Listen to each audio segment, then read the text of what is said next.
sabe escolher o quadro ideal para decorar sua casa?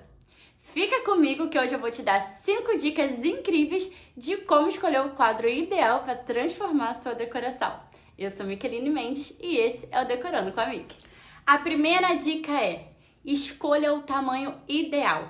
O tamanho faz toda a diferença na hora de você colocar o seu quadro na parede.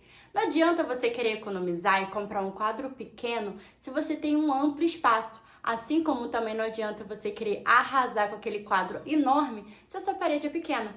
Primeiro você tem que saber qual é o tamanho que cabe no seu espaço.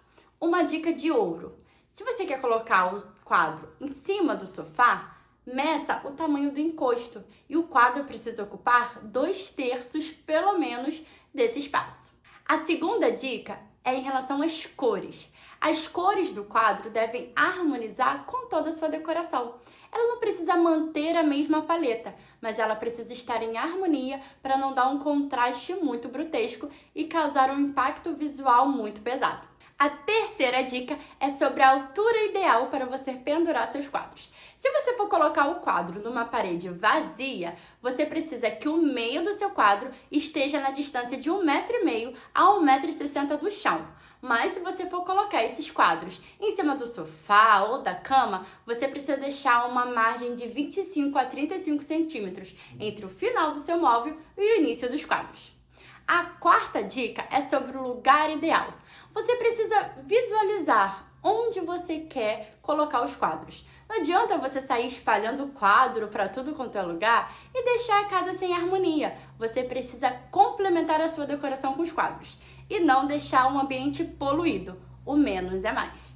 E a quinta dica, e muito importante: os quadros têm que expressar a sua personalidade.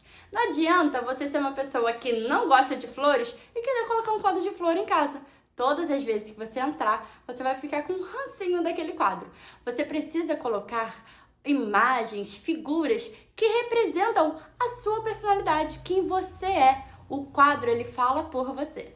Agora me conta, qual dica você mais gostou? E se você tem alguma dica extra, deixa aqui nos comentários. Se você gostou desse vídeo, curte, comenta, compartilha com as amigas e não se esqueça de se inscrever nesse canal.